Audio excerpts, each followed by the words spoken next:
Nah, ini enak banget kalau dimakan pakai nasi anget-anget ya teman-teman. Terus kalau yang suka seafood boleh juga kalian ganti isinya ini pakai kepiting atau kerang darah, atau ya pokoknya anything lah, kalian bisa campur pakai apapun yang kalian suka. Yang penting resep dari sausnya ini kalian mesti cobain dan ikutin ya, karena memang rasanya pengen bikin nambah-nambah nasi terus gitu teman-teman. Bagi yang diet hati-hati ya bun.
La ilah illallah, illallah, la ilah.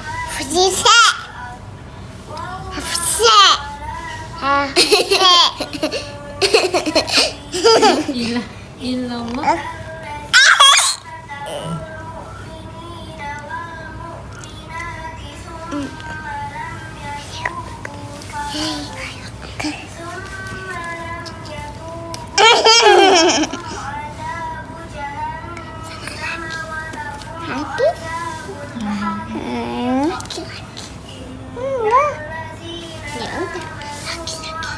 Enggak, tadi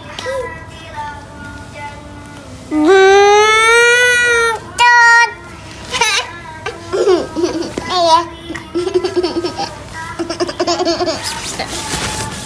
Hai, takut stop.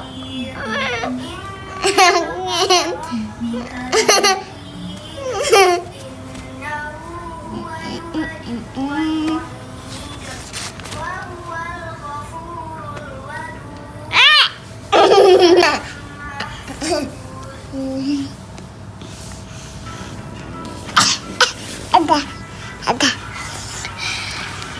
Hah? Lihat.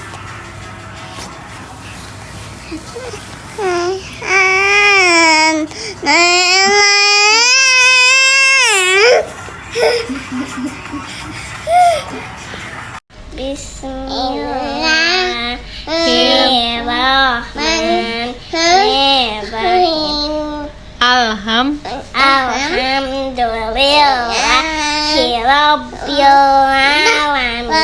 Ar-Rahman. Halo, assalamualaikum warahmatullahi wabarakatuh. Welcome back to Emilia Story. Apa kabar teman-teman semua? Semoga dalam keadaan sehat walafiat ya. Alhamdulillah, pagi-pagi aku lagi nyiapin sarapan buat pas suami berangkat kerja dan juga buat breakfastnya kita. Anak-anak juga sama makannya kayak gini. Nah, ini aku cuma bikin salad aja bun sama kentang goreng. Kentang gorengnya juga dipakein air fryer ya, terus juga ada sosis sedikit.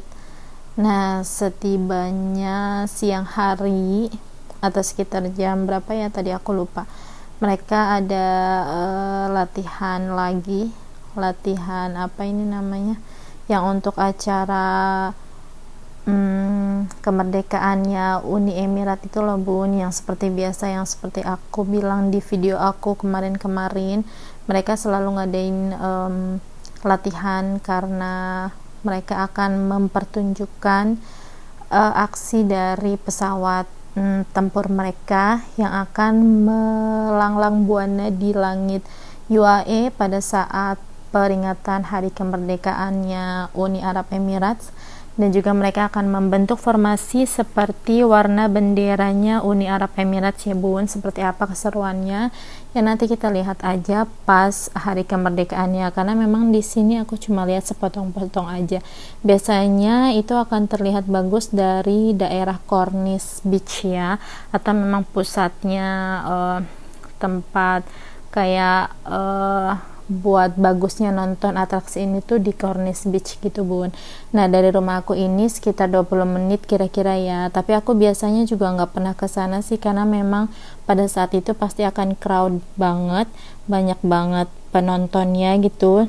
Dan seperti biasa kalau bawa anak-anak ya, aku kurang suka tempat yang rame-rame kayak gitu. Jadi ya let's see, nanti kalau nggak males ya ke sana. Kalau memang tidak memungkinkan ya kita doakan saja untuk kebaikan bangsa ini. Semoga kedepannya menjadi bangsa yang baldatun thayyibah. Amin. Oh ya bunda-bunda, apa kabar nih? Gimana kesehariannya hari ini, gimana kabarnya? Masak apa? Mau kemana? Atau dari mana? Atau tadi yang habis belanja apa nih bun? Aku sendiri untuk hari ini rencananya mau bikin seafood yang ala-ala off the hook gitu loh bun. Di sini tuh ada satu resto seafood dari Filipina gitu. Nah, mereka tuh seafoodnya boil seafood gitu sih, direbus aja. Terus mereka ada pilihan sausnya yang memang enak-enak banget bun. Nah, biasanya tuh kita favoritnya butter garlic sauce ya. Nah, itu tuh aku cari-cari di YouTube resepnya dan aku juga modif sedikit. Seperti apa jadinya nanti ikutin terus video ini. Nanti di akhir video aku akan share video resepnya ya. Cuma memang gak akan sejelas resep-resep yang memang khusus channel masak-masak gitu ya bun, karena aku memang sambil nyambi-nyambi dan juga memang bikinnya juga niat gak niat gitu bun. Yang penting kan ke share resepnya, tersampaikan niat untuk berbagi resepnya ke kalian, dan juga kalian tahu hasilnya tuh seperti ini gitu bentukannya gitu ya bun. Gak penting lah cara gimananya, nanti juga aku jelasin lewat ucapan aja ya. Nah, untuk kalian yang baru aja menemukan channel ini, aku ucapin selamat datang.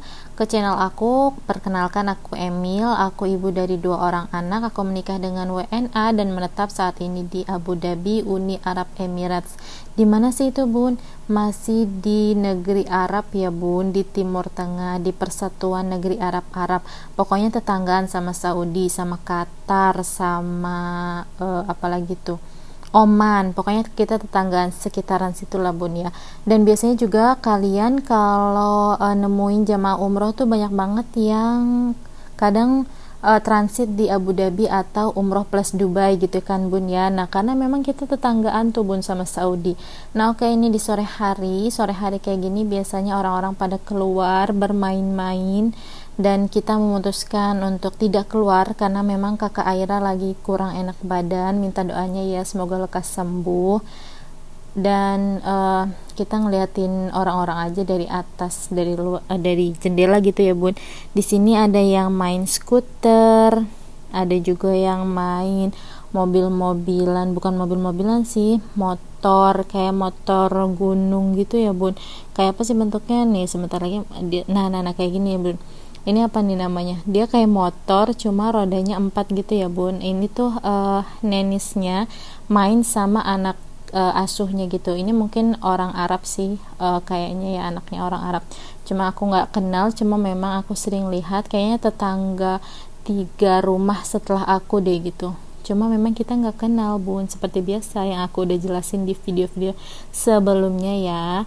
Oh iya, sambil kita ngeliatin suasana sore di Abu Dhabi ini ya, aku mau sharing sedikit tentang apa yang aku dengar atau apa yang aku dapat dari ta'limnya Ustadz Hanan Attaqi yang baru aja aku dengerin hari ini.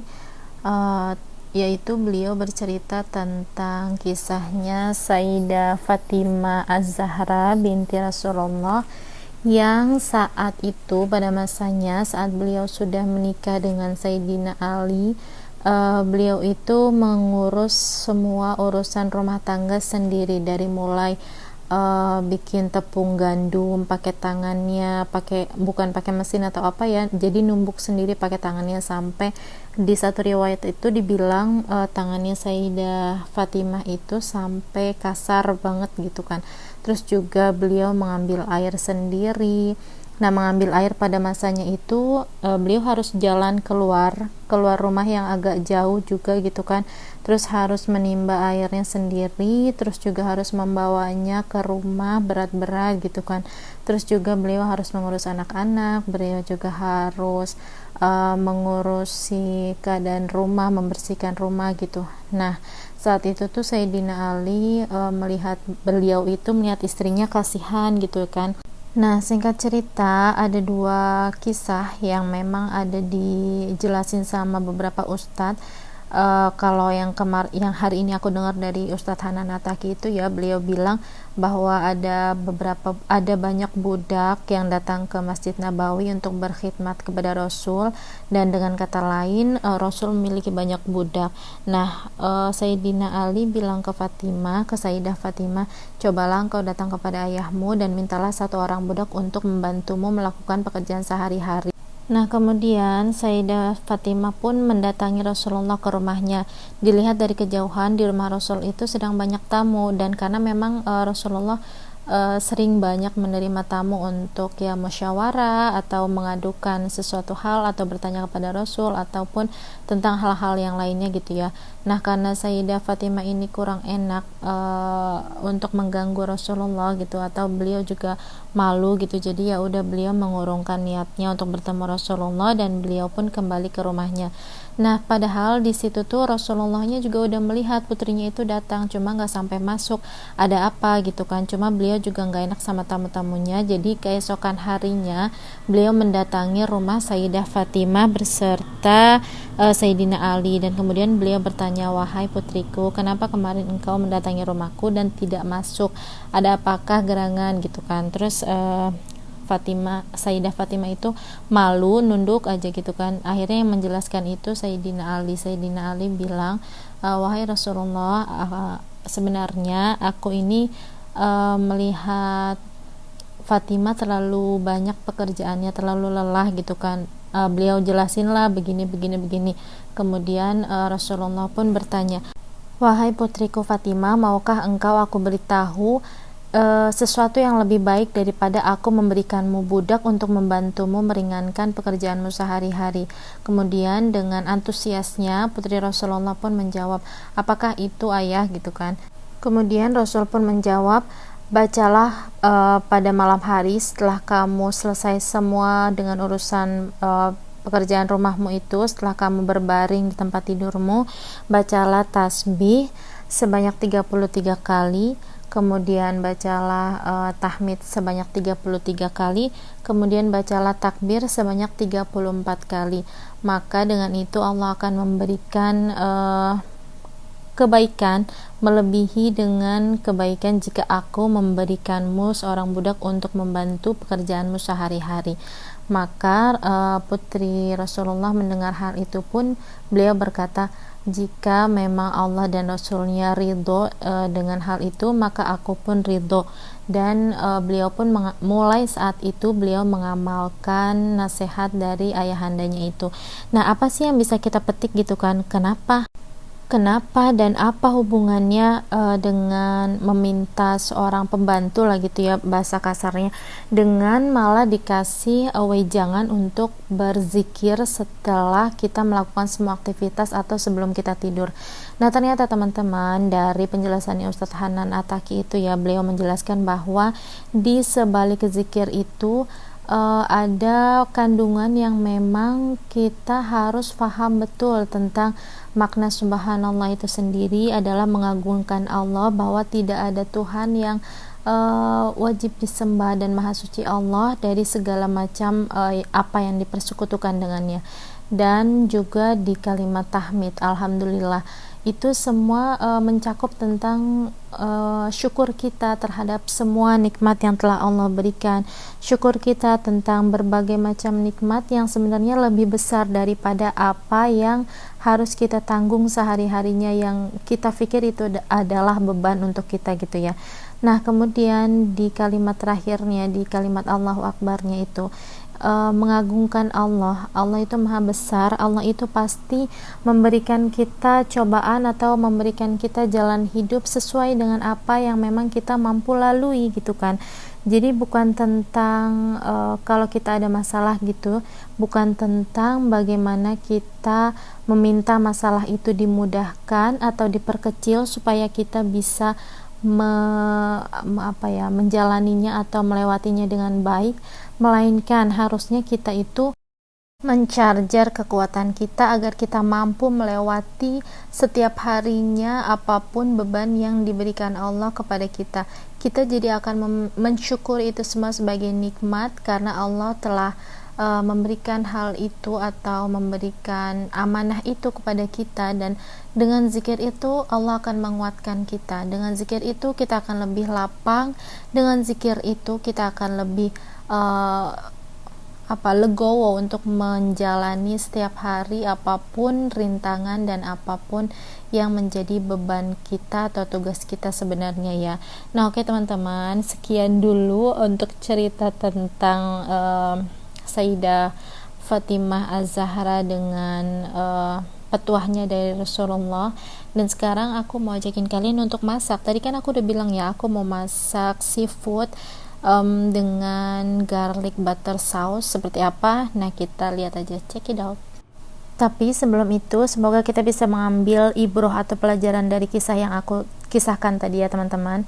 Nah, oke, di sini aku mau kasih tahu untuk bahan-bahannya, nanti aku tulis di description box dari video ini ya teman-teman. Di sini aku pakai prawn atau udang, terus aku juga ada kerang hijau. Kerang hijaunya udah aku rebus.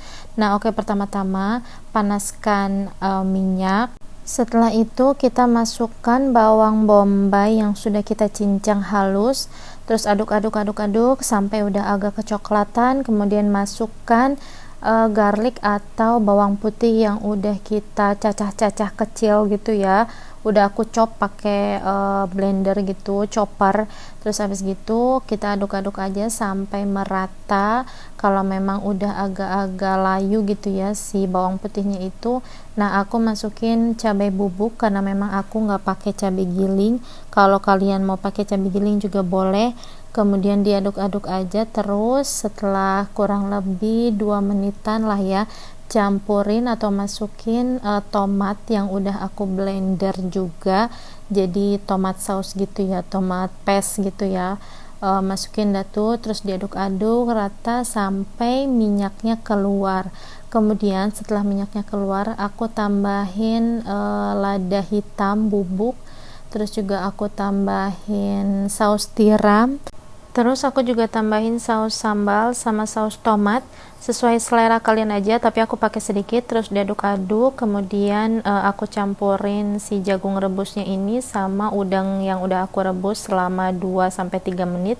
Terus yang terakhir aku masukin juga kerang hijaunya yang udah aku rebus, terus juga udah aku buka dari cangkangnya ya, jadi tinggal si isi kerang hijaunya aja karena aku nggak mau menuh-menuhin tempat penggorengan ini dengan cangkangnya kerang hijau itu. Nah kemudian aku tutup pakaiin api kecil selama 5-10 menit, kemudian tada, udah jadi deh. Semoga bermanfaat ya resepnya, silahkan dicoba. Dan terima kasih untuk waktunya karena udah nyempetin nonton video aku ini.